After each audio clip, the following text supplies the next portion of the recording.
Okay, I found this portrait here on an Egyptian wall, and it was listed in an odd way. It said woman, long haired Egyptian woman making pottery. And so I clicked on it, and this led to a series of things which I want to share to you now. It actually doesn't end up with clay pottery, and it doesn't end up with a woman, but if you look closely, what they've done here is they put these brush strokes on their arms and on their legs that indicate the direction of the skin, and so it gives a more natural look. And up close it does look kind of funny, but once you get back about 15-20 foot away, it looks extremely natural. And the oddity in this painting is they said long-haired woman. I believe because this is gone here, they thought that her hair went all the way down at one time. Perhaps it's like a ponytail and then it just hangs, but I believe the hair actually ends right here, and the piece that would go right there, cutting it off, is actually kind of missing and flaked off, just like this is, and these flakes that are all over it that are missing. But the weird thing is see the little lines that are in the hair.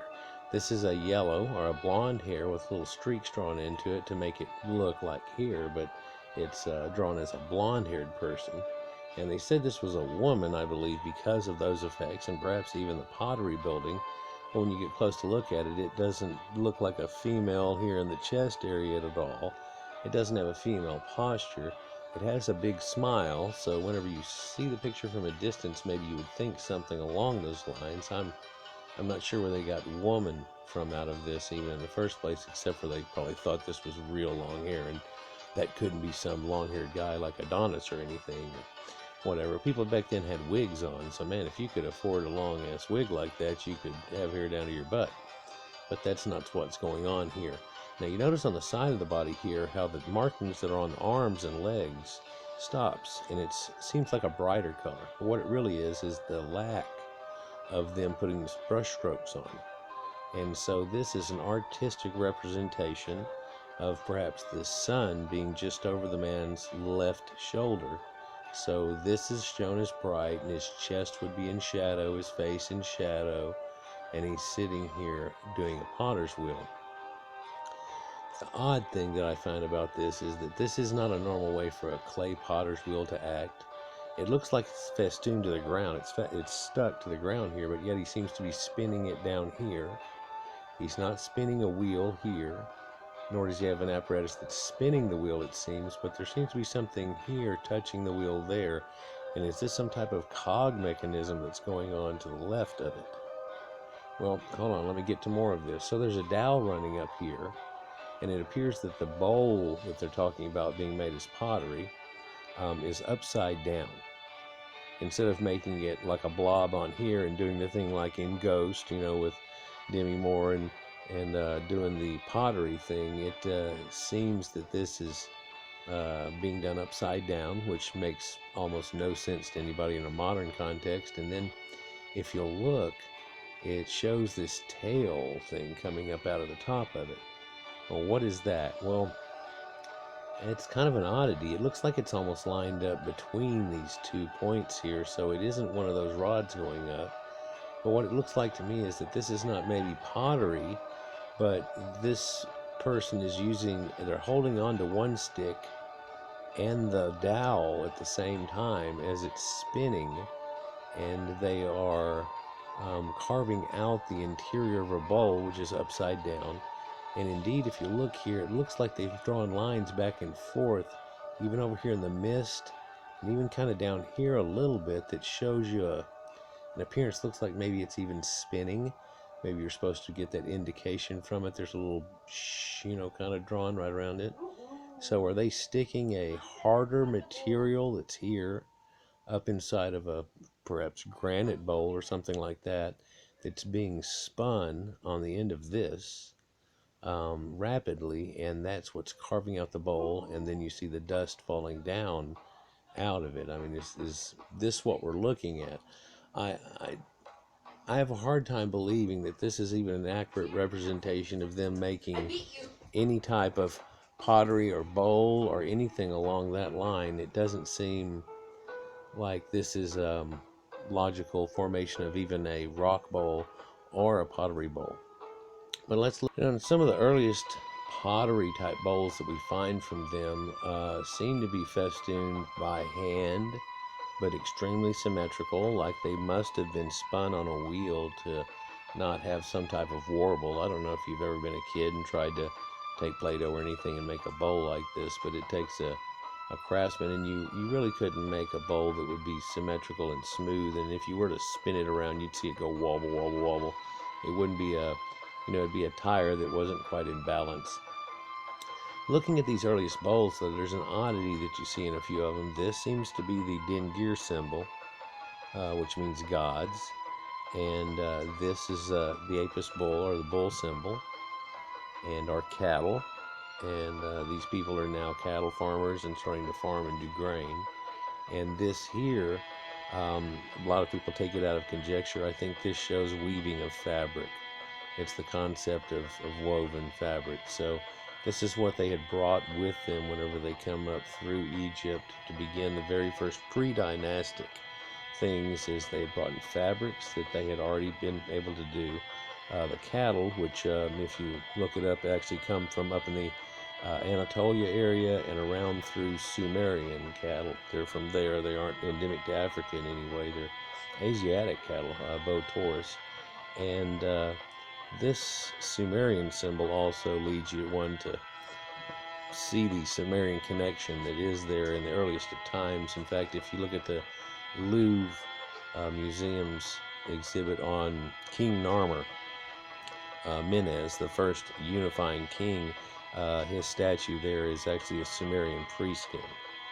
So some oddities can be found there. But a lot of these old bowls have what we would consider nowadays to be some type of African art or something like that. But this was the pre-dynastic Egyptians. But it radically changes shortly after this.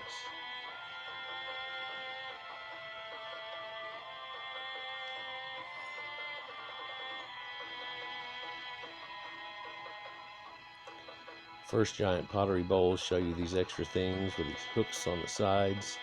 They're very symmetrical and egg-shaped. They show these two steeped mountains, or what looks like to be a ziggurat staircase in some way. People who are in some way deified, and this person holding their arm up. Some symbolism that's into them, and again, something that we would probably try to consider to be some type of ancient African art or something like that, but it's really the Egyptians' art.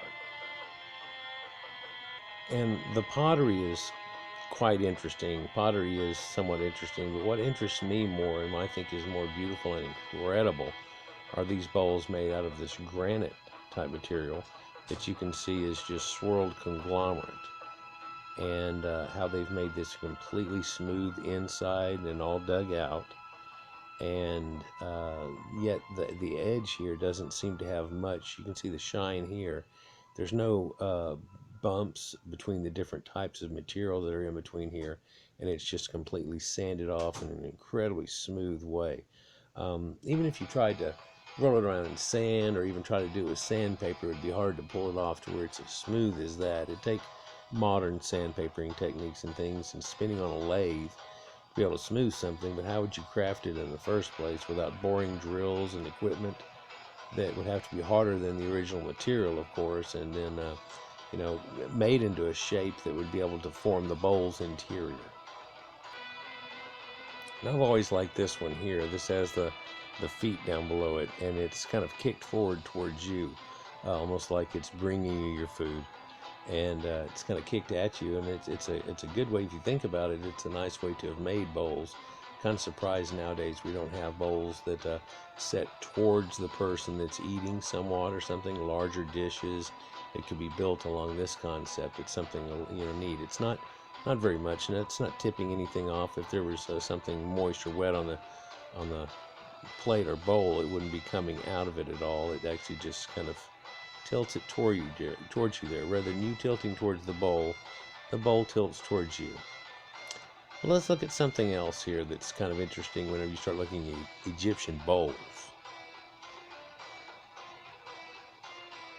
You find these old clay bowls that are like this, and they seem to be just a little flat plate, There's holes cut in there. Lots of times there's only 4. Modern recreations like this have 5 in them or so, but it's not very deep. It's kind of a dish, and there's holes cut through it. And what's neat about it is, even though it's a flat panel right here, down inside of here, this is all hollow. And some of them have the bottom cut out on them, and it goes straight through. And other ones actually have a solid bottom on it that would have to be cut out later, or they're not used for that. And it's kind of a neat thing here. I had a talk with a guy that was a French researcher that was at the Philadelphia or Pennsylvania Museum, and he said that some of these that they had been told were like salt and pepper shakers.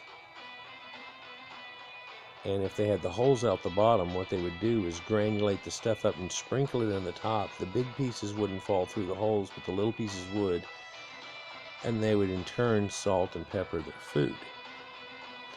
Now, he said that's conjecture, because the other ones, they thought that they would pour steeped coffee into these things with the coffee beans all ground up, and that as it settled, the sedimenty pieces would all fall down into the tube and stay in the tube, and then you would sip your coffee off of this.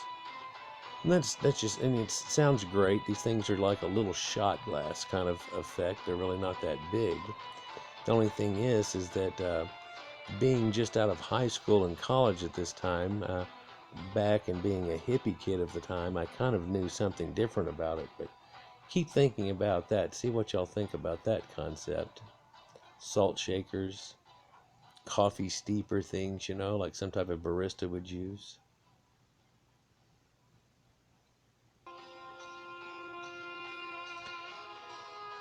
It's really these peppered marble bowls and these swirls that really draw my attention more than anything, that someone could carve this out, and you could say he carved something smooth, and then there's this smooth circular area in the bottom of it that's totally flat.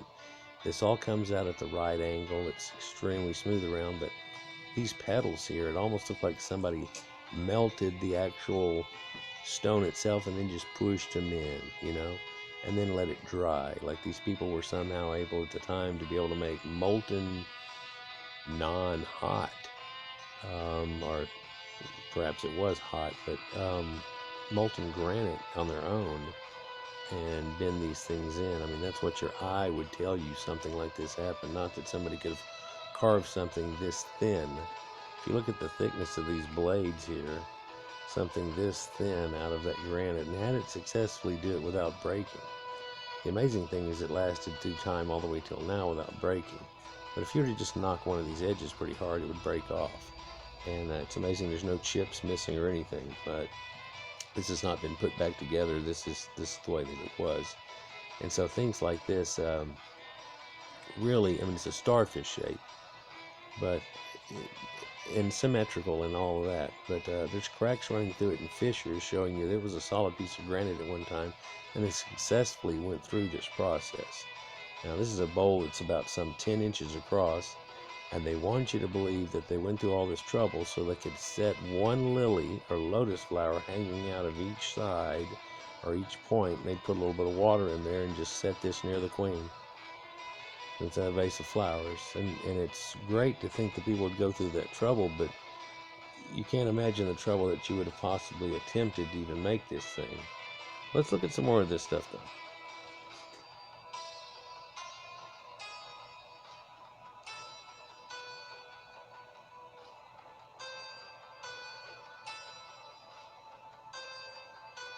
So that original pottery I showed you, where it had the ancient stickman drawings and the red ochre and stuff, and the lady with her hands up in a heart, and looked like they were walked up some ziggurat things.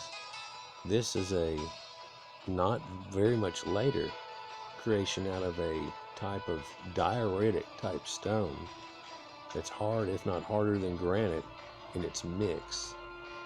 And they were able to make the two side lobes on it, holes cutting through there on each side so it can have a pole through it and people walk with it and so on. and the upper rim and lip so tight. And then you look at the core that's been popped out of this thing, and if it was just this wide going all the way down to a point, you'd say, oh, well, they just popped a core at it. But right as soon as it goes inside, it has an inner lip, and it follows the side, and the thing is roughly about an inch, or a little more than an inch, thick all the way around its guts, symmetrically, and somehow it was sanded out from the inside like that. It's a feat that would be hard to pull off today, even with the lathes that we have now. But if we didn't have the lathes and the modern equipment, and you just gave somebody some brass and some sticks and bronze and a few diorite rocks, and then gave them a chunk of stone and said, hey, try to come up with this, it wouldn't work out too good.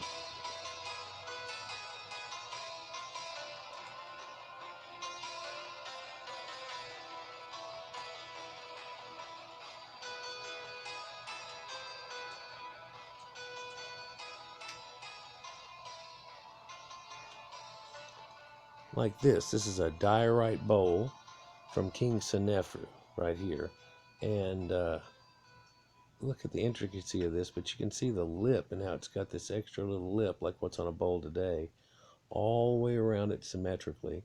And I've seen a display where a guy takes a marble and he rolls it around in here, and it basically just goes roll, roll, roll, roll, roll, roll, roll, just as smooth as can be.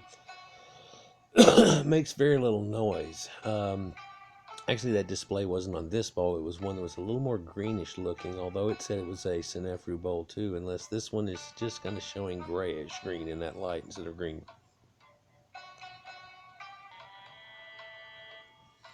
Then you see something worked out like this, and the lip that's on it, and how it's undercut, symmetrical all the way around. You can tell it's cutting through a blend of stone here, and the beauty in this and craftsmanship alone is just mind-boggling. And it goes from pottery to, how could somebody with that little potter's wheel turn this thing upside down? Is he letting it spin? This thing's built basically about as thick and looks just like a modern frisbee, right? And they're making it out of stone, this smooth and symmetrical. It's kind of an unbelievable feat, something we almost can't attach to the people that were just making that half-assed to decent pottery all of a sudden. Now all of a sudden they're jumped up to this level. Quite often, though, we see things like the Sumerians made the jump from hunter-gatherers to complete society. It seemed like overnight.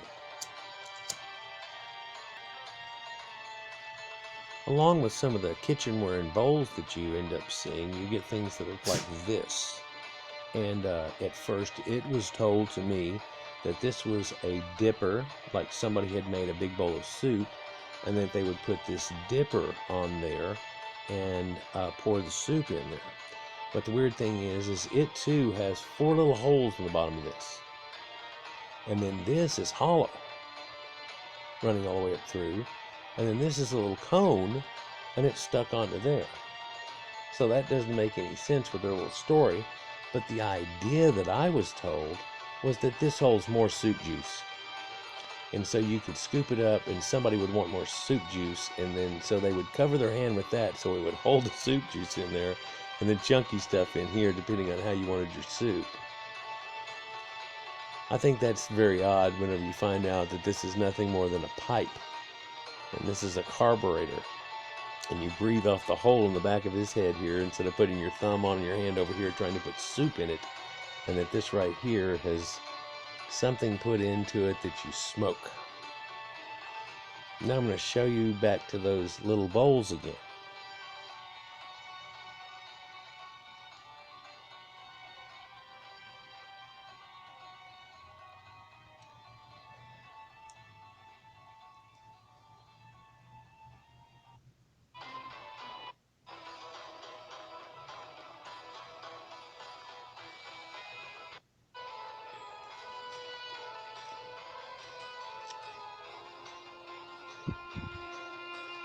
So, what we have here now is one of the ancient bowls that they have that were made out of clay. And there are two styles of them that you come to find out with, and they call this a little bowl, but now originally whenever I was told this, it's the smallest micro bowl, so it's a little shot, and who's going to eat that? How many, it's like Crystal's burgers, how many are you going to eat? Why don't you just make me one big burger? But this telltale shape of this bottom is kind of odd. It would be so top heavy that it would fall over and you would knock over your coffee real easy. There indeed are little stands that actually hold these things, and I was told that was a stand to hold your food, but there's more than one setting to each other. And then you'd say, well, one's salt, one's pepper, things like that. And you're like, no, that's for loading purposes, so they can load these things up. Perhaps a barista would make 5 or 6 coffee shots and hand them to them, but the ones here have a hole out the bottom of them, and having that grafted in, reaching in bottom there, shows you that this actually hooks up to something totally different. In this man's collection, this is number 87. And people have noted a difference here between the Syrian form and the Egyptian form. The Egyptian form has a lip around the top that this one usually doesn't have, or it has just a flange. And then as this tapers down, it goes wide and goes straight down, and the hole is on the inside of it. Whereas this one has a pinhole on the inside of it. This area up in here is still hollow, and this is tapered and made to fit into a stem. So this singularly fits into a tube, and this slides over a tube. And the reason they have a bunch of them that don't have the bottom cut out of them yet is they have to measure the tube and cut into it, because this part is hollow. So in showing you that, it's kind of an incredible feat of them being able to make these things ceramic and hollow so long ago, and that they're still kind of doing it today. And what are they doing it for? Is it barista shots and things? No. Have you figured it out yet? How about if one of the companies that's currently selling them has a slightly different shape, but you can tell that's the same damn thing, and they have a multi-tapered bottom onto it for easy fit, and they call it Starbuzz. Getting the indications there off of it too. That wouldn't hold very much coffee at all, but it might hold enough of something else. See if I can give you a reveal if you haven't figured it out yet. Okay, so maybe this will give you a closer hint. There's one used in this picture right here. Maybe you can see it on top there. And now let's see if you can figure out what this is all used for. This tube that goes down into a chamber that holds water. And there's 2 tubes on here. One's taken off right now. This one you breathe off of. That one you put your finger off on, and then you carburate it whenever this is full of smoke, and you take all the smoke in out of this tube into your lungs. The oddity here, people, is that these pepper shakers date to about 3,400 to 3,600 years ago.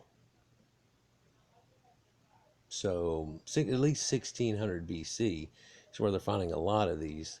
And there's a couple of them that they can't really date back. They're found in a cache that are put into another tomb and another, but yet the people that they're associated with go back to somewhere around the 8th to 10th dynasty, and that would put it at another almost 1,000 years before that.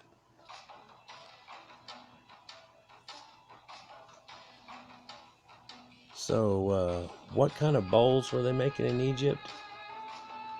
Well, they were making some incredible pottery bowls, and they were making some bowls to smoke weed with, too, it looks like. And, of course, you find cocaine and tobacco in a few mummies. I don't know if y'all are aware that they found that in a few, and then that's been hushed up, and they planned on looking through a large series of the mummies because it's a simple process. You just take a little piece of it and do the cocaine test, and if it turns blue, you're like, aha, But they put the kibosh on that and said, no, we don't want anything like that. Like these people were all, using cocaine and stuff. We're not going to have that. Of course, the oddity there is that cocaine and tobacco come from the New World and not the Old World. And these mummies date to way, way before anybody gives anybody credit of ever even knowing that the New World ever existed. But I think we know now through a lot of information in my videos that's proven to also be false somewhat. Something that was hidden, something that was just common people weren't allowed to know a lot of things, and certain people that were like the Phoenicians didn't let loose their secrets very easy. But yeah, so those granite bowls, are they formed somehow like this? No, but you could take this and put it on a giant grand scale. Say you put this and made a giant big one of these, laid it on its side, and had a group of workers constantly spinning it, and you stood at the other end with your bowl and you were to form it off the end of it. The end of it was attached to a harder stone than what you currently had. Had a little bit of an edging to it so you could use it and grind while the other one spun it. We don't see pictures of that. What we do see is the evidence that they must have had something like that, because look at these bowls. Like, share, and subscribe, guys. Enjoy. Peace.